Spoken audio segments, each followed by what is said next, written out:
In nomine Patris et Filii et Spiritus Sancti.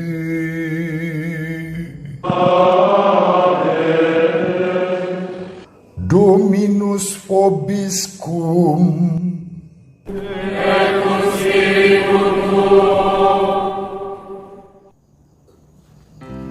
Sahabat peradaban kasih ekologis yang terkasih, selamat berjumpa dalam renungan harian bersama saya melalui channel ini.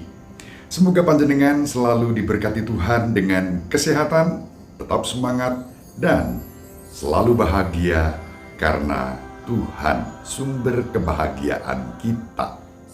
Hari ini kita akan membaca dan merenungkan Injil Lukas bab 13 ayat 1 sampai 9. Pada waktu itu beberapa orang datang kepada Yesus dan membawa kabar tentang orang-orang Galilea yang dibunuh Pilatus, sehingga darah mereka tercampur dengan darah kurban yang mereka persembahkan.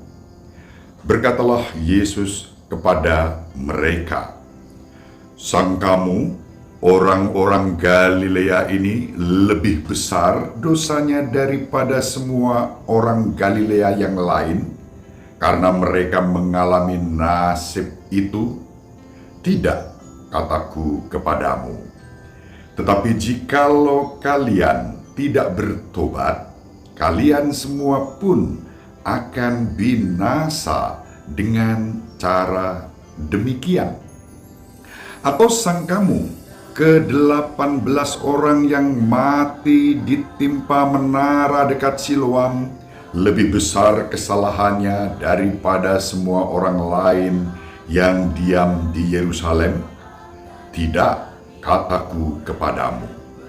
Tetapi jikalau kalian tidak bertobat, kalian semua pun akan binasa dengan cara demikian." Kemudian Yesus menceritakan perumpamaan ini. Ada seorang mempunyai pohon ara yang tumbuh di kebun anggurnya. Ia datang mencari buah pada pohon itu, tetapi tidak menemukannya. Maka berkatalah ia kepada pengurus kebun anggur itu, "Sudah 3 tahun aku datang mencari buah pada pohon ara itu, namun tidak pernah menemukannya. Sebab itu tebanglah pohon ini. Untuk apa pohon itu hidup di tanah ini dengan percuma?"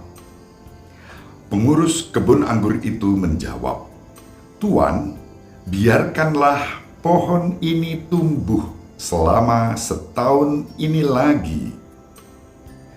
Aku akan mencangkul tanah sekelilingnya dan memberi pupuk kepadanya.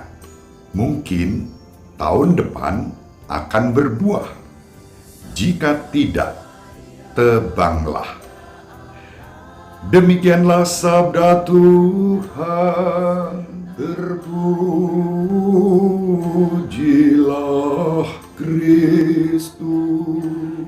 Sahabat peradaban kasih ekologis yang terkasih, Injil hari ini mengajak kita semua untuk menyadari, pertama, betapa besar kasih Tuhan kepada kita.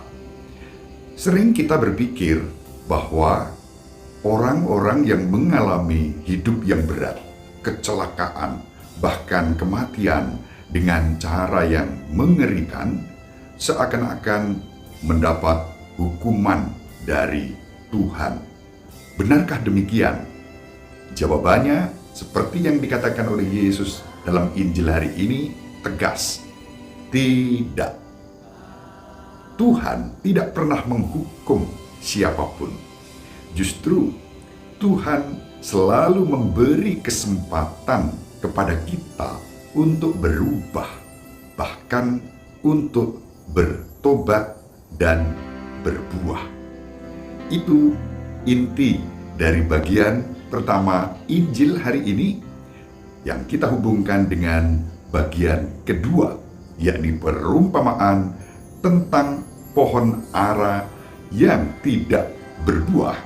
Kemudian sang tuan menghendaki agar pohon itu ditebang, tetapi di sana ada pengurus kebun yang bermurah hati, yang sabar, yang penuh dengan kerahiman, dan memberi kesempatan untuk pohon yang tidak berbuah itu. Caranya, dia dengan rendah hati mengatakan kepada sang tuan, "Tuan, biarkanlah pohon ini tumbuh selama setahun ini lagi. Aku akan mencangkul tanah sekelilingnya dan memberi pupuk kepadanya. Mungkin tahun depan akan berbuah. Jika tidak, tebanglah." Sahabat peradaban kasih ekologis yang terkasih, disinilah kita melihat pengharapan seperti pengurus kebun anggur itu yang memberi kesempatan untuk suatu perubahan ke arah yang lebih baik. Dengan mencangkul tanah, memberi pupuk, harapannya pohon ara yang tidak berbuah itu menjadi berbuah. Jika tidak, sudah dicangkul tanahnya, sudah diberi pupuk, intinya sudah dirawat dengan baik, toh tidak berbuah, maka tahun depan silahkan ditebang, jangan sekarang. Sahabat peradaban kasih ekologis yang terkasih, Injil hari ini kalau dibaca besok sama, dibaca kemarin juga sama, dibaca tahun depan juga sama. Kalimat mungkin tahun depan akan berbuah, jika tidak, tebanglah. Pertanyaannya, apakah pohon itu jadi ditebang? Kalau kita konsisten menempatkan diri dalam perikop ini, pohon itu tidak pernah ditebang. Disinilah makna pengharapan yang terus-menerus atas kerahiman Allah yang selalu tercurah dapat kita renungkan. Syukur kepada Allah, kita mempunyai Allah yang besar kasih-Nya, bahkan begitu besar kasih-Nya kepada kita, sehingga kita selalu diberi kesempatan untuk hidup, berubah, dan berbuah. Kesempatan selalu dibuka bagi kita. Karena itu, mari kita selalu membangun pengharapan atas dasar kerahiman Tuhan itu. Dengan demikian, hidup kita juga terus-menerus diperbaharui, termasuk cara pikir kita. Semakin serupa dengan Kristus, cara hidup kita semakin serupa dengan Kristus yang selalu memberi ruang untuk belas kasih dan kerahiman. Dengan pola pikir dan cara pandang seperti itu, lalu kita tidak akan pernah dengan mudah menghakimi, mengadili orang lain, apalagi ketika ada orang yang mengalami penderitaan, kecelakaan, nasib buruk.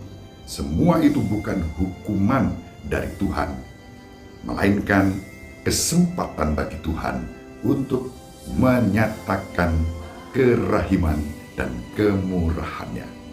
Satu hal yang terpenting dari kita adalah kita dituntut untuk terus bertahan di dalam kebaikan agar hidup kita pun menjadi tanda rahmat bagi siapapun, bagi apapun yang ada di sekitar kita.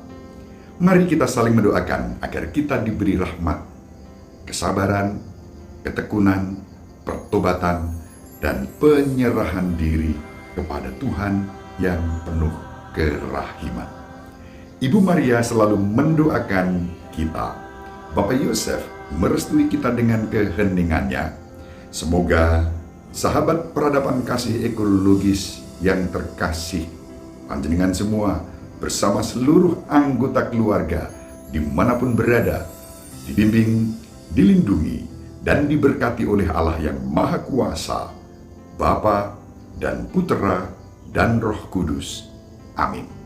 Terima kasih, salam sehat, tetap semangat, jangan lupa bahagia.